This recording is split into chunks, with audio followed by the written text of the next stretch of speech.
I think these have been incredible quarter century or 30 years. The growth of media in India, especially the visual media in this country, is one of the most spectacular stories anywhere in the world. From the launch of satellite television, which almost snuck in from, in the absence of a regulation and determined effort from outside and through local enterprise, to the time that this is one of the most deeply penetrated, video market now. And it's one of the few markets where television remains, and, despite being most of the TV, despite being pay TV, it still remains in a pretty healthy state. It can get better, it can grow more, but it still remains pretty healthy. In this country, no one can say that television is dying. And the surge of streaming video business, both in terms of consumption and the size of business, is totally spectacular. So if you look at the high points from the launch in the early 90s, between 1991 and 95, and after that, from cable and satellite revolution that came with the introduction of CAS, and some of them were disruptive for the beginning, but they kept growing the television market, the video business, and kept bringing in new consumer. And I'd like to say that a few things people have to keep in mind here. This market was globally rubbished for a long time as a low ARPU market. But I think that is exactly what was the firepower, that was the engine that drove the growth of the video industry in this country.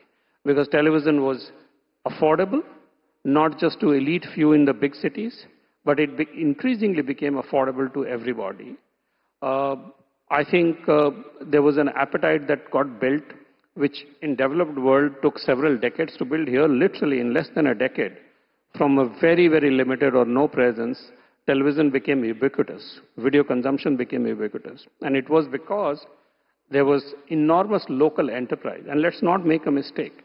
This whole thing was built on domestic enterprise, domestic creativity, and bulk of it was domestic capital, except for a few companies like the company that I used to be part of, Star India then, and a few other companies. Most of it was domestic enterprise. And there were a lot of things that were not perfect. Some things were hugely imperfect, value destructive also. But by and large, the growth and explosion of video consumption and video content is one of the most amazing stories of last quarter century. Thank you for that. Thank you for that. And I want to sort of pick up on 2 or 3 things. I think you said it's a domestic-driven industry and with some foreign capital, but in some ways also the government's enabled that with deregulation of FDI through that journey. I wanted to get your reflection on that. The second thing I want to talk to you about.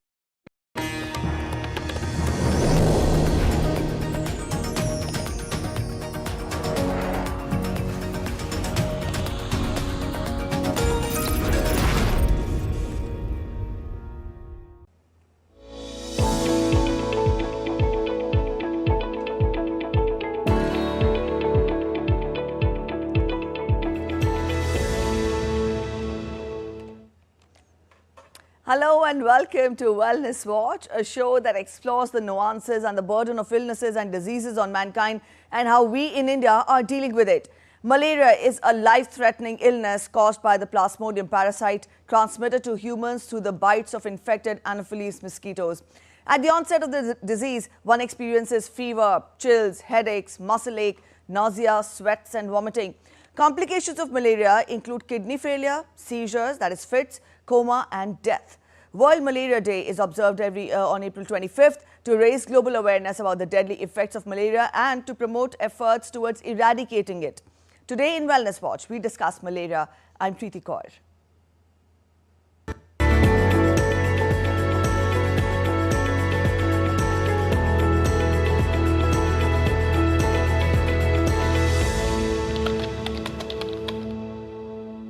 Malaria, one of the oldest and deadliest diseases known to humankind, continues to grip millions across the world each year. World Malaria Day, observed on April 25th, serves as a powerful reminder of the ongoing threat and a call to intensify efforts towards ending it. We delve into what causes malaria, its symptoms, ways to prevent it, and the treatment that is saving the lives. Here's our special report by DD India's Harshita Oberoi.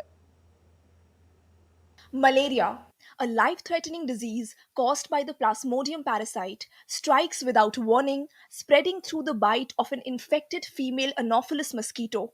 It invades silently, its symptoms unfolding into fever, chills, diarrhea, headache, muscle pain, and in severe cases, jaundice, anemia, and even coma.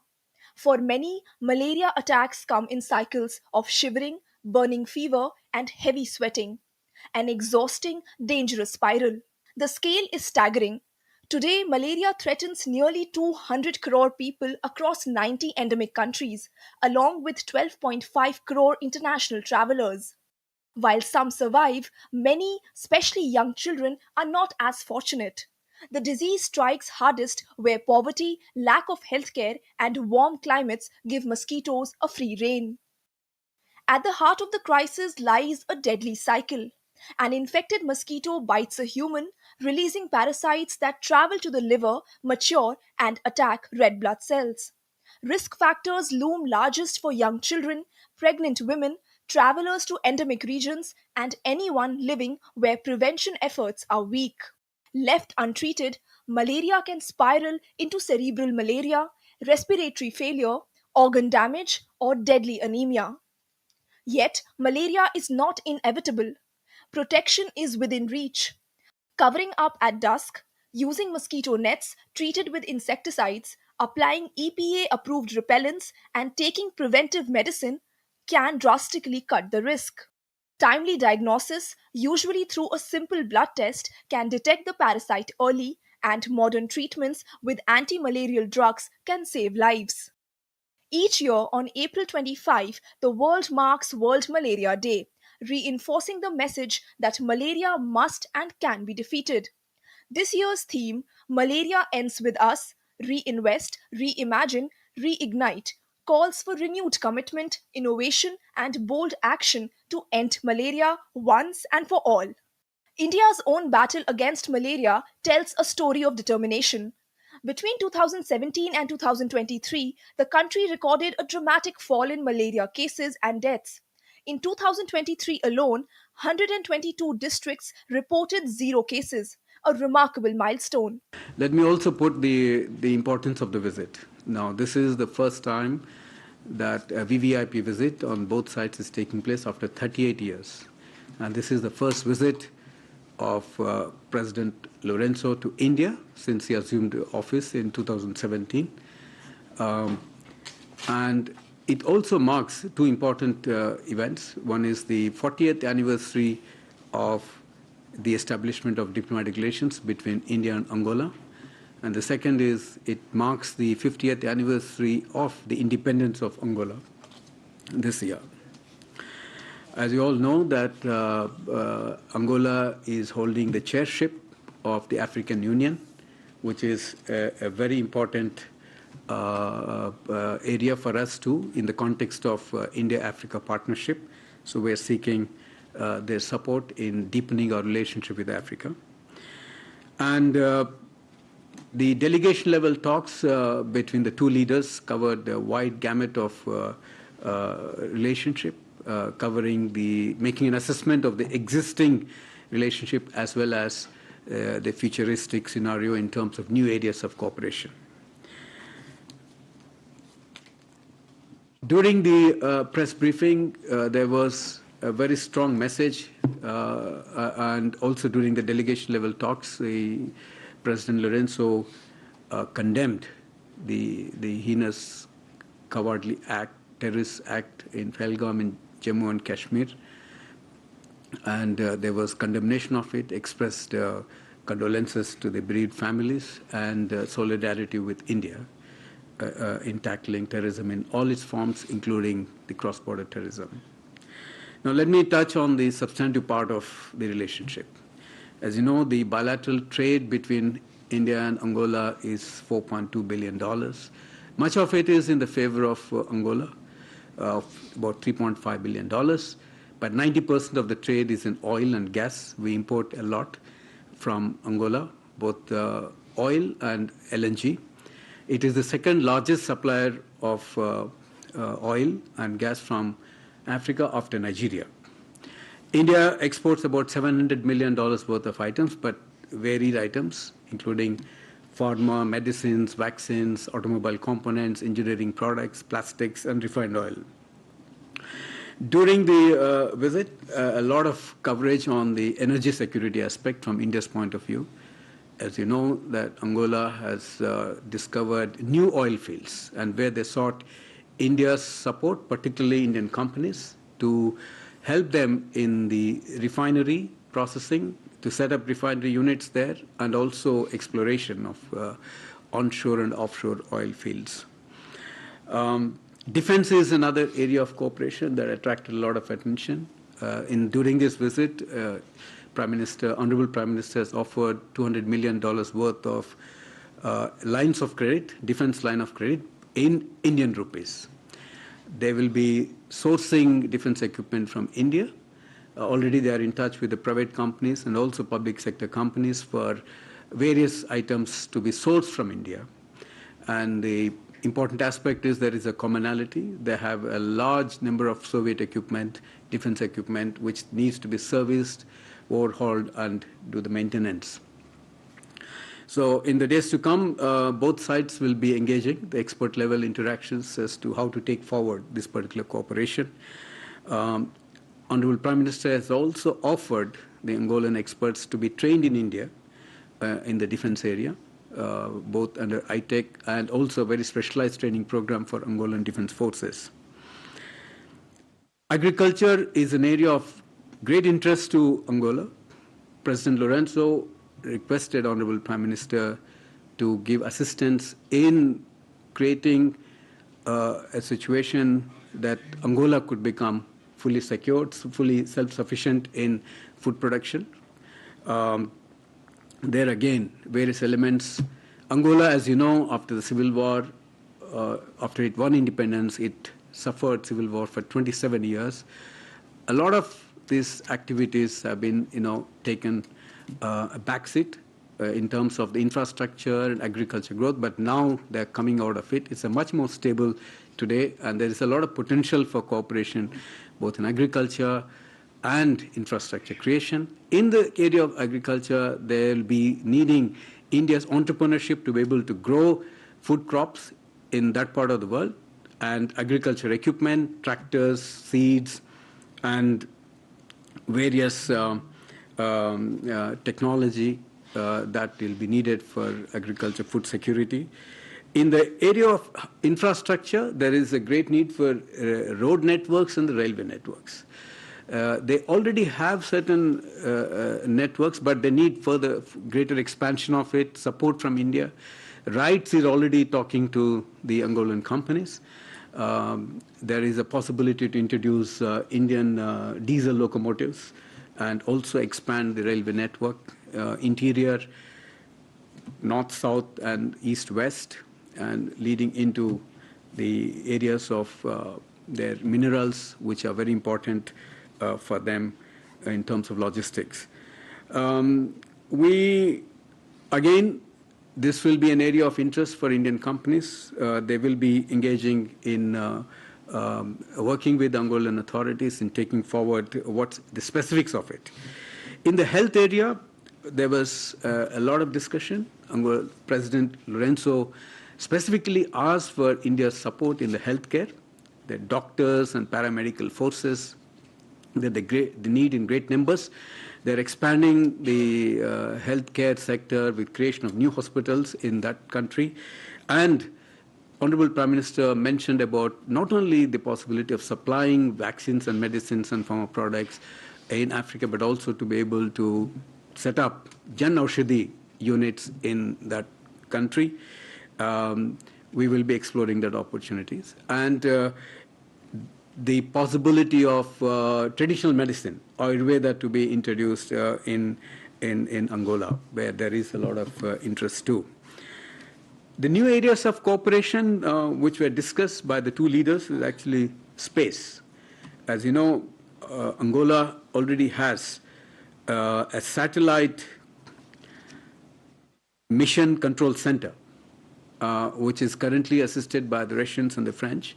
But India has a low-cost satellite launch technologies, and Honorable Prime Minister offered this to Angola, and we'll have to see how we can expand this particular area of great interest to both sides, and there's a lot of potential there. The digital public infrastructure is another area that was discussed, and again, there seems to be great promise there, and for Angola, admittedly, it's a new area, but Honorable Prime Minister explained the benefits of it and how it can enhance the governance part, the ease of living part, and it was very well received by Honorable President Lorenzo, and we will see how our experts can take this forward.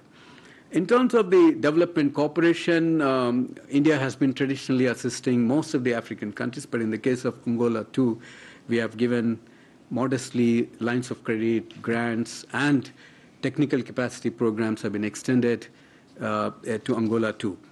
And there is a renewed interest during this visit to expand the scope of this cooperation.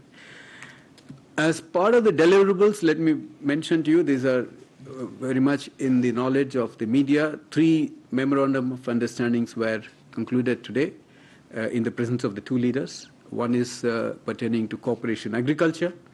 The second is cultural cooperation, and the third is in the area of traditional medicine and Ayurveda. During the visit, again, Angola expressed interest to join International Solar Alliance, and to that effect, they have delivered the framework agreement, which will, in course of time, formally induct them as a member of the International Solar Alliance. In the context of the African Union, as you know, Angola is currently the chairship holding of the African Union, and we are very keen to hold the next edition of the India-Africa Forum Summit, which is the 4th edition. We have to explore mutually convenient dates for both sides, but President Lorenzo assured us that during his chairship, he will be able to work with other leaders to ensure that the summit takes place, and we'll have to again look at convenient dates. He also mentioned about the rise of India and how it can play in the context of not just Angola but also Africa as India and Africa to playing a stronger role, a dynamic role, and a facilitating role in the global south. And Africa is the core of the global south, and that's where he sees a great interest. And taking that forward further, the rise of India, Honorable President Lorenzo also mentioned about India playing a greater role in the world context, and he sees a great role internationally, particularly in the UN system, the reform of the UN. Both have collective interest to ensure that the reform takes place effectively and reflects the contemporary realities. And in that context, he mentioned about India's role in the UN Security Council as well. Well, lastly, let me also mention that there are about 8,000 Indians, strong diaspora in Angola, quite extensively spread out in various activities, both professionals, traders, and retail network, businesses, and successfully contributing to the economy of Angola. So I pause here, friends, and if there are any questions, I'll be happy to take, or my colleagues could also support me in answering those questions. Thank you very much. Uma? Good afternoon. I'm Huma Siddiqui from Stat News Global. I have 2 questions. You talked about the food and the energy security. So, especially in the agri sector, was there a discussion related to leasing of land for Indian farmers, or is it just about giving the machinery and seeds? And my second question is related to defense and space. So have they identified what exactly would they be wanting to buy from India, and would they like to tie up with ISRO for any future space program? Keshav? Thank you, sir. Keshav Padmanabhan from the Print. My question is regarding the $200 million line of credit for defense. I just want to understand, when you say they're looking to source, what are the kinds of partnerships that they're looking to source when it comes to defense from India? Have they identified particular parts of the defense partnership that they want to engage and expand in? And secondly, was there any discussions on, helping them when it comes to other forms of security partnerships? Were there conversations on sort of counter-terrorism? Was there cybersecurity? Is the defense partnership more than just sourcing? So that's what I wanted to understand, if there were conversations on that. Thank you. Siddhant?